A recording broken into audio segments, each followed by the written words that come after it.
This podcast takes a look at audience theories and how they can be applied to film and television.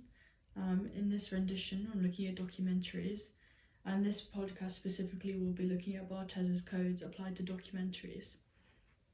So, according to Barthes, there is always more than one way to read a text. Within any given text, there is a plurality of meaning rather than one correct reading.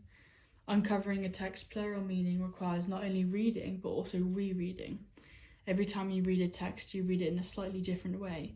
With each rereading, another meaning comes to the surface. We are familiar with there being more than one plot line in a text.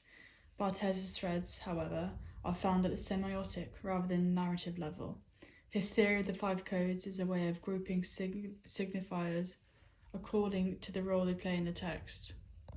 Barthes identifies 5 different kinds of semiotic elements that are common to all texts.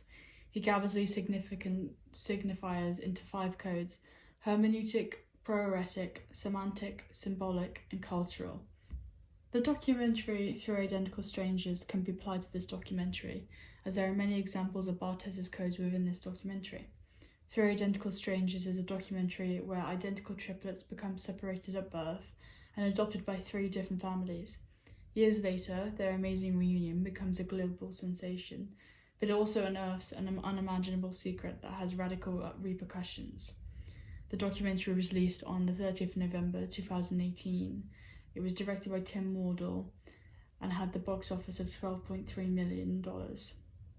It was equally produced by Becky Reed and Grace Hughes Harlett and was nominated for a BAFTA award for the best documentary. Three Identical Strangers can be relevant to Barthes's codes, as it does reflect some of the 5 codes as he suggested. For example, a semantic code within the Three Identical Strangers documentary could have been hidden messages such as social class.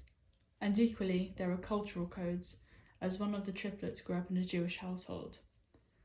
The fact that Barthes's codes can still be reflected within documentary is quite testament to how great Barthes is. Equally, the documentary contains many hermeneutic codes throughout, creating enigma within the audience. This is achieved through how the audience want to know how these triplets came to be separated and why, which is later revealed within the documentary.